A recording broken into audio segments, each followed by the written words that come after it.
Bonjour, mon nom est Rénal Jaudoin. Je suis ancien à l'Église baptiste évangélique d'Alma. Il me fait plaisir de vous accueillir encore aujourd'hui, moi et mon frère Yves, pour cette présentation du prophète Ésaïe.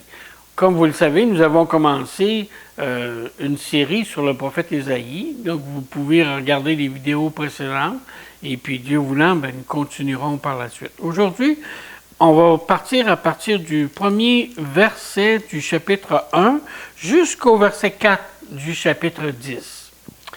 J'en profite pour vous inviter à venir nous rencontrer le dimanche matin au 42 rue de l'Aéroport à Alma. Vous êtes toujours les bienvenus. La réunion est à 9h30. Alors, on va écouter un beau chant ensemble, puis après ça, on va regarder notre présentation du prophète Ésaïe. Mon Seigneur, j'aurai la grâce de chercher encore ces vastes desseins de mon Seigneur. J'aurai la force de marcher encore sur le même chemin de mon Jésus. J'aurai l'amour, la nuit, le jour, jusqu'au bout du matin. De mon Jésus, j'aurai toujours le doux secours de sa tendre main. De mon Seigneur, j'aurai la grâce de chercher encore ces vastes desseins. De mon Seigneur, j'aurai la force de marcher encore sur le même chemin. De mon Jésus, j'aurai l'amour, la nuit, le jour, jusqu'au bout du matin. De mon Jésus, j'aurai toujours le doux secours de sa tendre main. De mon Jésus, j'aurai l'amour, la nuit, le jour, jusqu'au bout du matin. De mon Jésus, j'aurai toujours le secours de sa tendre main. De mon Seigneur, j'aurai la grâce de chercher encore ces vastes desseins. De mon Seigneur, j'aurai la force de marcher encore sur le même chemin. De marcher encore sur le même chemin. De marcher encore sur le même chemin. Merci. Alors, nous commençons notre lecture du prophète Ésaïe. Dans certaines versions, c'est le premier verset que je vais vous lire se trouve dans le chapitre 8 au verset 23. Mais dans d'autres versions, c'est le même qui commence au chapitre 9, verset 1. Ça dépend des traductions, là. Et puis, bon, 8, 23 dans ma Bible à moi, là. Mais les ténèbres ne régneront pas toujours sur la terre où il y a maintenant des angoisses, si les temps passés ont couvert de honte le pays de Zabulon et le pays de Nephtali, les temps à venir couvriront de gloire la contrée voisine de la mer, au-delà du Jourdain, le territoire des gentils. Alors, on va regarder ensemble maintenant une carte qui nous montre c'était où le pays le territoire de Zabulon et de Nephtali. Alors, voyez-vous ici, vous avez ici une carte des 12 tribus d'Israël, mais au temps de Josué, puis au temps des juges. Et puis, ici, vous avez la Isaacar qui est ici, puis ici, vous avez Nephtali. Donc, vous reconnaissez ici la mer de Tibériade ou la mer de Galilée, puis la mer morte de la Méditerranée, évidemment. Donc, mais rendu à... Qu'est-ce qu'Isaïe dit? il va avoir le peuple qui marchait dans les ténèbres voit une grande lumière. Mais c'est parce que Jésus, quand il va venir, il va habiter là, dans la Galilée. Donc, c'est ici. C'est vraiment ici, Isaacar, Zabulon, puis Nephtali. OK. On poursuit. Le peuple qui marchait dans les ténèbres voit une grande lumière. Sur ceux qui habitaient le pays de l'ombre de la mort, une lumière resplendit. Tu rends le peuple nombreux, tu lui accordes de grandes joies. Il se réjouit devant toi. Comme on se réjouit à la moisson. Tu sais, c'était une grande fête là, à l'époque de la moisson comme ça. Bon. Comme on pousse des cris d'allégresse au partage du butin, quand il y avait une guerre, puis que c'est ça. Car le joug qui pesait sur lui, le bâton qui frappait son dos, la verge de celui qui l'opprimait, tu les brises comme à la journée de Madian, qui avait eu une grande victoire pour Israël. Car toute chaussure qu'on porte dans la mêlée et tout vêtement guerrier roulé dans le sang seront livrés aux flammes pour être dévorés par le feu. Alors, voyez-vous, tous les grands jugements qui venaient sur Israël, qu'Ésaïe est en train de prophétiser, est en train d'annoncer, ben ça ne va pas durer éternellement. Tu sais? Et puis, fait que c'est pour ça qu'il dit ça aussi. Puis là, regardez la belle perle qu'on voit ici au verset 5. Car un enfant nous est né, un fils nous est donné, et la domination reposera sur son épaule. Cette annonce du Messie pour le peuple d'Israël, c'était extraordinaire. On l'appellera admirable, conseiller, Dieu puissant, Père éternel, Prince de la paix, donné à l'empire de l'accroissement et une paix sans fin au trône de David et à son royaume. L'affermir et le soutenir par le droit et par la justice, dès maintenant et à toujours. Voilà ce que fera le zèle de l'Éternel. Alors, quelle belle prophétie ici que Isaïe apporte, et puis pour encourager le peuple.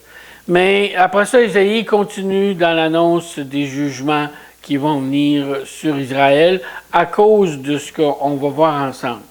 Alors, on va lire à partir du verset 7 dans le chapitre 9 jusqu'au verset 4 du chapitre 10. Puis, cette section du prophète de la prophétie d'Ésaïe se sépare, on pourrait dire, se divise en 4 parties. Puis, on les voit très bien parce que l'expression ici, une expression qui revient 4 fois, qui va démontrer les 4 raisons pour lesquelles les jugements de Dieu viennent sur Israël. Regardez au verset, au verset 11, on voit « Malgré tout cela, sa colère ne s'apaise pas. » Donc, verset 7 jusqu'au verset 11, c'est la première section. La deuxième section va du verset 12 au verset 16, qui se termine encore une fois. Malgré tout cela, sa colère ne s'apaise point et sa main est encore étendue. Et puis là, il va donner la raison pour encore ce jugement-là. Une troisième raison, le verset 17 jusqu'au verset 20, il se termine encore, malgré tout cela, sa colère ne s'apaise point et sa main est encore étendue. Puis une quatrième raison, finalement, qui se termine au verset 4 du chapitre 10, qui dit « Malgré tout cela, sa colère ne s'apaise point et sa main est encore étendue. » Alors, on va voir ensemble les 4 raisons pour lesquelles Dieu jugeait son peuple. La première raison qu'on pourrait dire, c'est parce que le peuple a bravé Dieu. C'est pas rien, là. Tu sais, ils ont bravé Dieu. Regardez, on va lire les versets 7 à 11. Le Seigneur envoie une parole à Jacob, ça veut dire Israël, OK? OK? Elle tombe d'ailleurs sur Israël. Tout le peuple en aura connaissance, Éphraïm, qui veut dire toute la partie du nord, OK? Et les habitants de Samarie, qui disent avec orgueil et fierté, des briques sont tombées, nous bâtirons en pierre de taille. Des sycomores ont été coupés, nous les remplacerons par des cèdres. L'Éternel élèvera contre eux les ennemis de Ritsin. Les ennemis de Ritsin qui était justement le roi qui se moquait de Dieu, hein, d'Israël. Ben, les ennemis de Ritsin, c'est les Assyriens. Que vous allez voir qu'il ne fera pas pesant dans la balance, là. Hein? L'Éternel élèvera contre eux les ennemis de Ritsin et il armera leurs ennemis. Les Syriens à l'Orient, les Philistins à l'Occident, et ils dévoreront Israël à pleine bouche. Malgré tout cela, sa colère ne s'apaise point et sa main est encore étendue. Ils ont bravé l'Éternel. Tu sais, on n'a pas peur. Ben, regardez, il est venu d'énormes jugements. L'histoire nous en fait état de ça. Maintenant, la deuxième raison, c'est parce qu'il y avait des faux leaders parmi qui dirigeaient le peuple. Des faux leaders politiques, des mauvais leaders politiques, puis des mauvais leaders spirituels aussi. Donc, le verset 12 au verset 16. Le peuple ne revient pas à celui qui le frappe. Tu sais, c'est pareil comme quand on demande à un enfant d'écouter, puis qu'il n'écoute pas, puis qui... Tu sais, fait que c'est ça. Là, tu sais, le peuple ne revient pas à celui qui le frappe, et il ne cherche pas l'Éternel des armées. Aussi l'Éternel arrachera d'Israël la tête et la queue, la branche de palmier et le roseau. En un seul jour, l'ancien et le magistrat, c'est la tête, et le prophète qui enseigne le mensonge, c'est la queue. Donc Dieu va faire le ménage. Ceux qui conduisent ce peuple l'égarent, et ceux qui se laissent conduire se perdent, ne sont pas mieux. Ils ne mentent pas mieux que d'écouter des mensonges. C'est pourquoi le Seigneur ne saurait se réjouir de leurs jeunes hommes. Tout le monde va y passer, ni avoir pitié de leurs orphelins et de leurs veuves. Pas parce que Dieu n'aime pas les orphelins et les veuves, mais parce qu'il y avait un jugement là qui devait être apporté.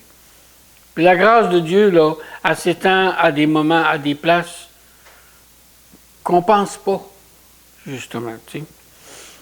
Ni avoir pitié de leurs orphelins et de leurs veuves, car tous sont des impies, et des méchants, et toutes les bouches profèrent des infamies. Ça soit n'importe qui, là. Malgré tout cela, sa colère ne s'apaise point, et sa main est encore étendue. Ça veut dire que c'est pas encore, le jugement de Dieu va continuer. Hein? Et la troisième raison, le verset 17 jusqu'à la fin du chapitre 9, verset 20, la troisième raison, c'est à cause de la convoitise du peuple. On a vu à cause des faux prophètes, à cause des faux leaders. Là, on va voir à cause le jugement va venir à cause de la convoitise. Puis on a vu la première raison, vous vous souvenez, c'est parce que le peuple bravait Dieu. Donc le verset 17, pardon. Car la méchanceté consume comme un feu qui dévore ronces et épines. Il embrase l'épaisseur de la forêt, d'où s'élèvent des colonnes de fumée. On a vu ça, des immenses feux de forêt, là, tu sais, qui se passaient comme en Australie l'année dernière, ou en Alberta il y a quelque temps. C'était terrible, tu sais. Ben voilà, car la colère, car la méchanceté consume comme un feu qui dévore ronces et épines. Il embrase l'épaisseur de la forêt, d'où s'élèvent des colonnes de fumée. Par la colère de l'Éternel des armées, le pays est embrasé, le peuple est comme la proie du feu. Nul n'épargne son frère. On pile à droite, on pille et l'on a faim. On dévore à gauche et l'on n'est pas rassasié. Aucune conscience sociale parmi le peuple. Chacun dévore la chair de son bras, de celui qui l'aide, de celui qui l'aime. Manassé dévore Éphraïm. Les tribus se dévoraient entre eux autres. T'sais? Éphraïm, Manassé. Et ensemble, ils fondent sur Juda. Donc, tout le royaume du Nord attaque le royaume du Sud. Juda, qui était, voyez-vous, comme il dit là ici, et ensemble, ils fondent sur Juda. Malgré tout cela, sa colère ne s'apaise point et sa main est encore étendue.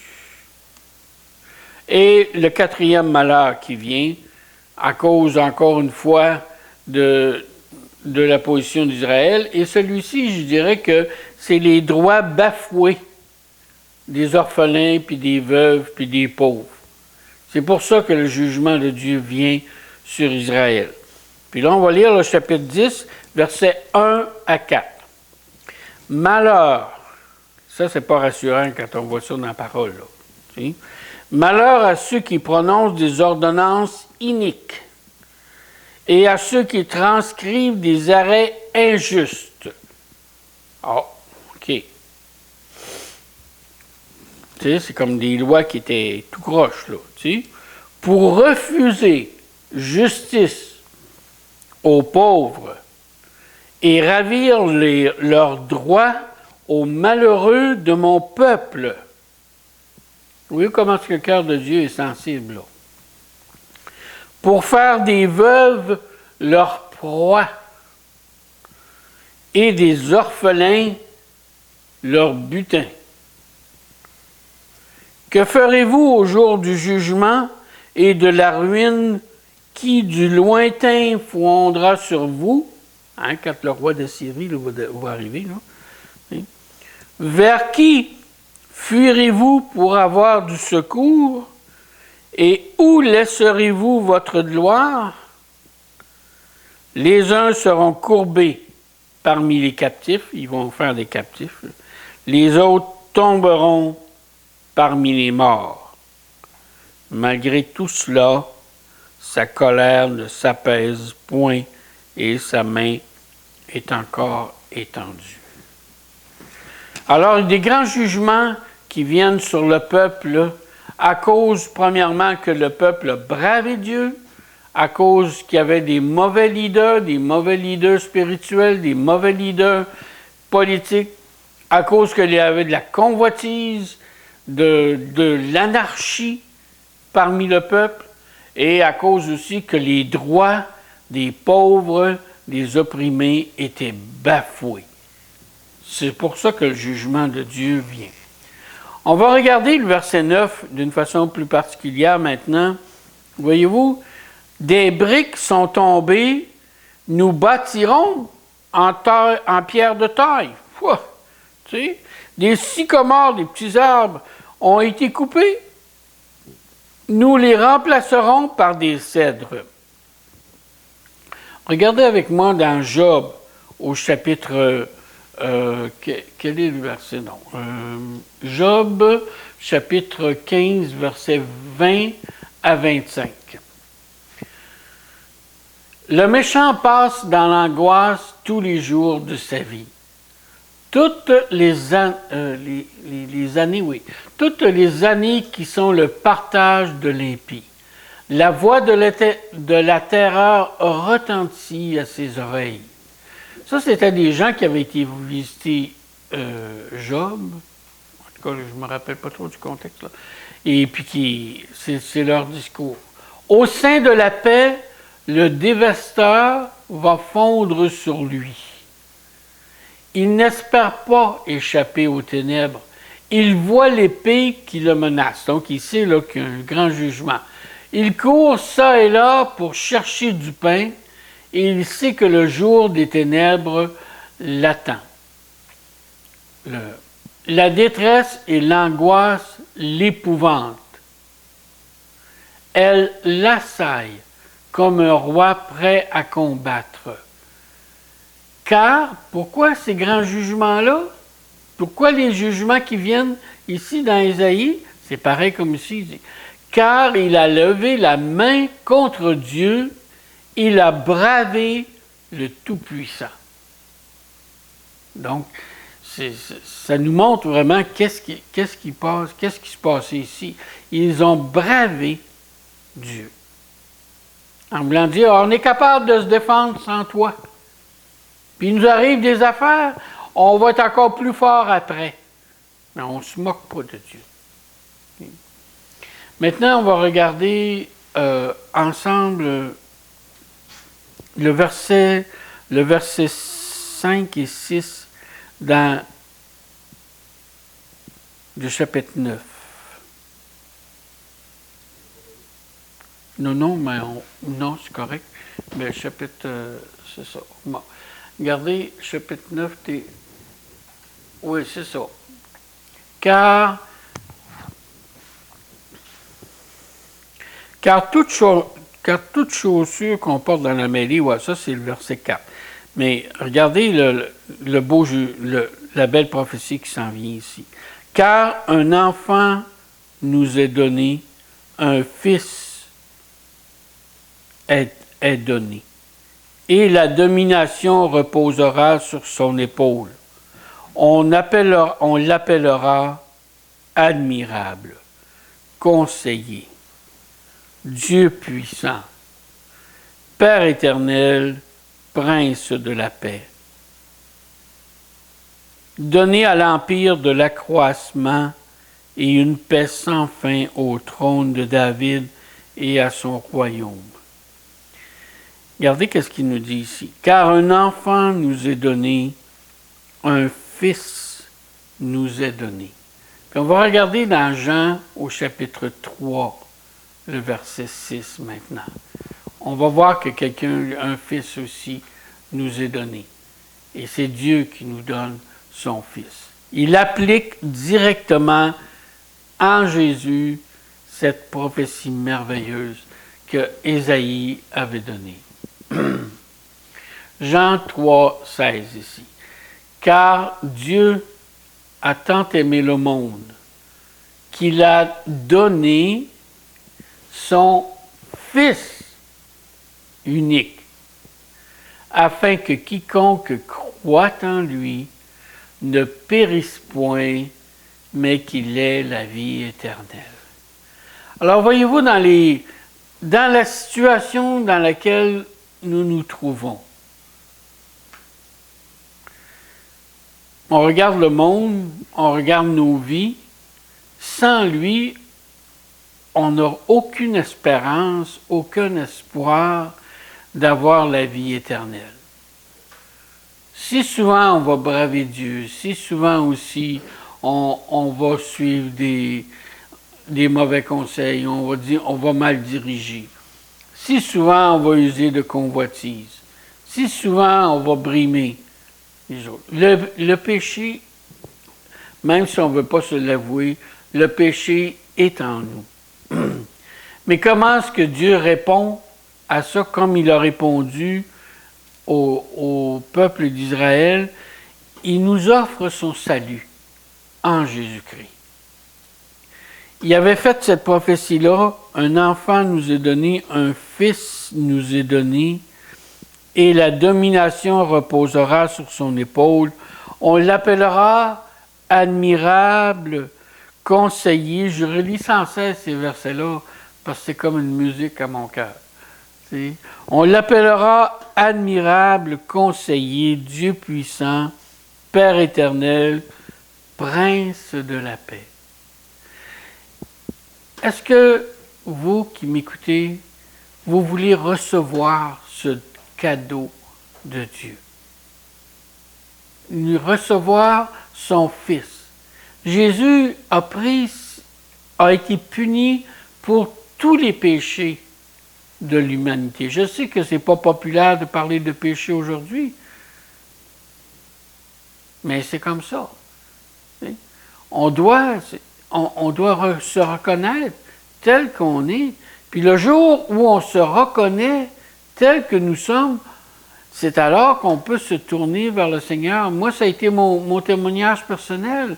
Après être tombé justement dans le péché, malgré ce que je ne voulais pas, j'ai demandé, j'ai crié au Seigneur, mais qui va me pardonner? Qui est capable de me pardonner?